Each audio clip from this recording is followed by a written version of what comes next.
One doesn't have to look far to find a lonely elderly person. We do not always pay attention to them because they live modestly, quietly, and unnoticed by others. Elderly people just quietly live out their lives, abandoned by everyone, alone with their illnesses and problems. Yesterday, they were full of strength and energy. They took care of themselves and their homes. It was not a burden. But today, even a simple trip to the store requires a lot of preparation. Some never even leave home, so they live out their lives. No one needs them. No one notices them.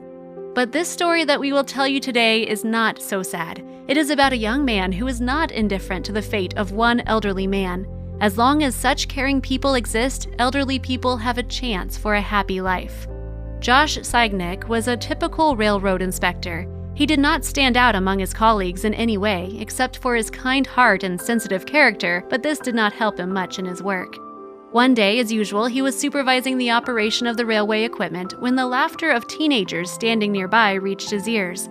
It would seem that the young people were probably discussing some kind of joke, but without knowing why, Josh stepped closer and listened in to the conversation. They were pointing their fingers in a direction, and each time they laughed even harder. Josh looked in the direction they pointed. There was a house there, or rather a dilapidated hut with a lopsided roof, a tattered fence, and broken windows. Josh had never noticed this house before, even though he passed by every day. Now he looked at it and listened to the boys. Can anyone live in such a ruin? It is just disrespectful to yourself to live in such a wreck. There are probably mice and rats, the teenagers laughed. Josh began to think to himself that someone did live there, and he firmly decided to visit there after his shift and find out who lives in such conditions and why. After finishing work for the day, Josh set off towards the house. Knocking on the door, he stood on the threshold for a long time as no one opened the door for him. He was about to leave, but then in the broken window he saw a silhouette. Someone was clearly at home.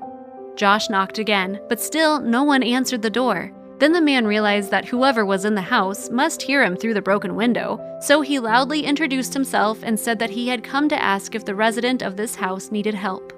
Then he heard soft footsteps and the door finally opened. Josh was dumbfounded by what he saw. The door was opened to him by a very elderly man, dirty, poorly dressed, and it was obvious that it was very hard for him to stand. Josh did not even know what to say right away. He repeated his offer of help. Then the elderly man motioned for him to enter the house and sat down on the old broken sofa.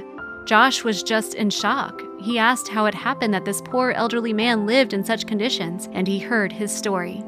His name was Leonardo Bullock. At that time, he was 75 years old. He had lived in this house all his life. He was happily married, but God did not give them children. After his retirement, his wife became very ill, and all their savings had to be spent on her medical treatment. But unfortunately, it did not help, and soon his wife died. Leonardo was left all alone in this house. At first, he had enough strength to take care of himself and the house, but the older he got, the less strength remained. Soon, Leonardo could not even cook his own food at all.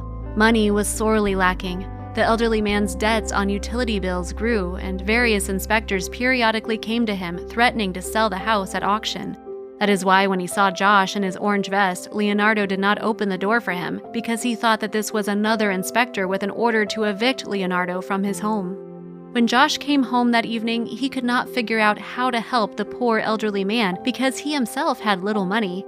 Then he decided to at least help around the house by mending the fence and fixing the roof. But he understood that it would be extremely difficult to do it alone, so he wrote a post on his Facebook page asking for help for the poor elderly man.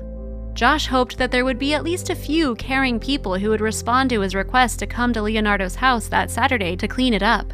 By morning, Josh had received dozens of messages. People from different states expressed their willingness to come and help the elderly man.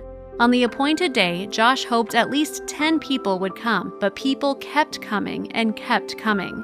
After 30 people, Josh already lost count. People brought paint for the house and their own tools to help out. Leonardo could not believe his eyes. He cried with happiness from the realization that people cared about his fate, and the work started.